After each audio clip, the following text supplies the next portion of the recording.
My name is Ashley Yatchek, and I am a student pharmacist at Sullivan University College of Pharmacy, and today I will be continuing my discussion of the article Cardiovascular Safety of Celecoxib, Naproxen, or Ibuprofen for Arthritis. To begin, I'd like to give a brief overview of the study design. It was a randomized, multi-center, double-blind, non-inferiority trial that followed a randomization scheme of 1:1:1, with participants being randomized into either the celecoxib group, where they received 100 milligrams twice a day, or the ibuprofen group, where they received 600 milligrams 3 times a day, or the naproxen group, where they received 375 milligrams twice a day, all with matching placebo for the management of arthritis.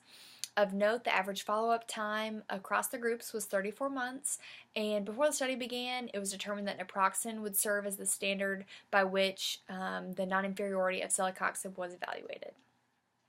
There were several endpoints that the researchers were interested in this particular trial. The primary endpoint was first occurrence of death from cardiovascular-related causes or non-fatal myocardial infarction or non-fatal stroke. So all of those are clinical and objective endpoints.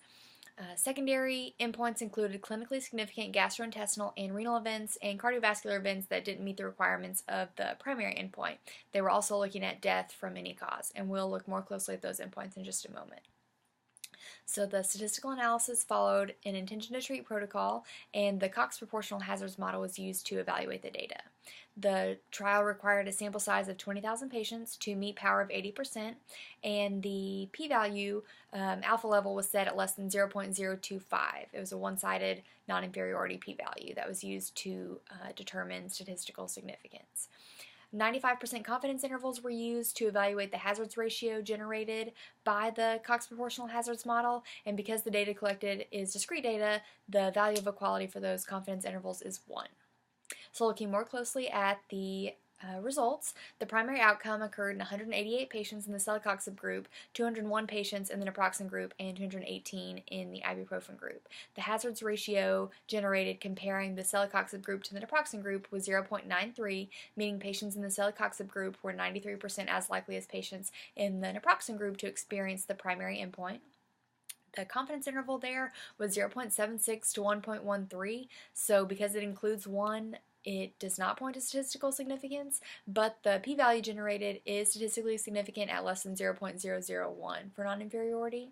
The number needed to treat was calculated to be 500, which means that 500 patients would have to be treated with celecoxib for one patient to avoid the primary endpoint of cardiovascular-related death. Of note, major adverse gastrointestinal events were significantly lower in the celecoxib group compared to the naproxen group, with a hazards ratio of 0.71 and a confidence interval of 0.54 to 0.93, so that does not include the value of equality, making it statistically significant, and the number needed to harm is 250. So 250 patients would have to be exposed to celecoxib before one experienced an adverse gastrointestinal event. Similarly, major renal adverse events were significantly lower in the celecoxib group compared to the naproxen group, with a hazard ratio of 0.61 and a confidence interval of 0.44 to 0.85. So again, that does not include the value equality of 1, making it statistically significant. The number needed to harm there was calculated to be 500. So 500 patients would have to be exposed to celecoxib before one patient experienced an adverse renal event. Of note, all-cause mortality, there was not a statistically significant difference in that secondary endpoint. So moving on, the authors drew several conclusions from this data, including the fact that cardiovascular risk associated with moderate doses of celecoxib is not greater than that associated with naproxen or ibuprofen. With a p-value of less than 0.001, celecoxib proved to be non-inferior to naproxen and ibuprofen in regard to cardiovascular-related death, non-fatal MI, or non-fatal stroke, which was the primary endpoint. The authors also noted the fact that adverse GI and renal events were significantly lower with celecoxib than with naproxen or ibuprofen. So I think this study had several strengths. Firstly, it was a randomized controlled trial, which offers the highest level of evidence of interventional studies. It also used a large sample population, of which there were no differences between the groups at baseline. Additionally, the sample population was primarily older, Caucasian, and female with several comorbid conditions, which is representative of the general population with arthritis who may be treated with long-term NSAID therapy. So that gives the study external validity. Additionally, I think the primary endpoint was appropriate as it evaluated survival, making it clinical and objective, which offers external validity and increases the clinical significance. One of the biggest strengths, I think, is the long follow-up period, because that's where there was such a gap in the literature, because NSAIDs were initially studied at shorter intermittent doses, so there was a lack of data regarding the long-term safety. So I think that almost 3-year follow-up period is definitely a strength. Additionally, celecoxib was compared to naproxen to evaluate non-inferiority, which I think is a strength because in the 2012 osteoarthritis guidelines, naproxen is preferred over ibuprofen in patients at an increased cardiovascular risk. So to determine non-inferiority, they were comparing celecoxib to an agent that is used in this indication, which I think is definitely appropriate. Additionally, they use that Cox proportional model to evaluate the data, which is a particular class of survival models that estimates the effect that a variable has on, the subject's survival, and that's appropriate because we want to know how celecoxib affects that.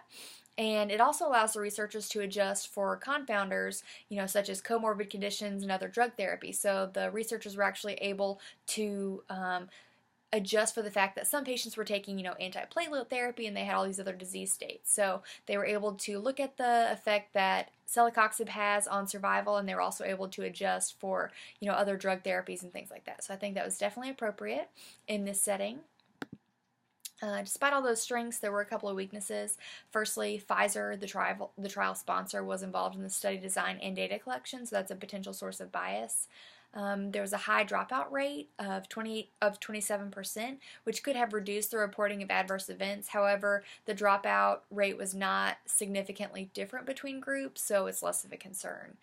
Additionally, only moderate doses of NSAIDs, maxed at 200 milligrams a day, were evaluated, so the results cannot be applied to patients who require higher doses to manage their disease.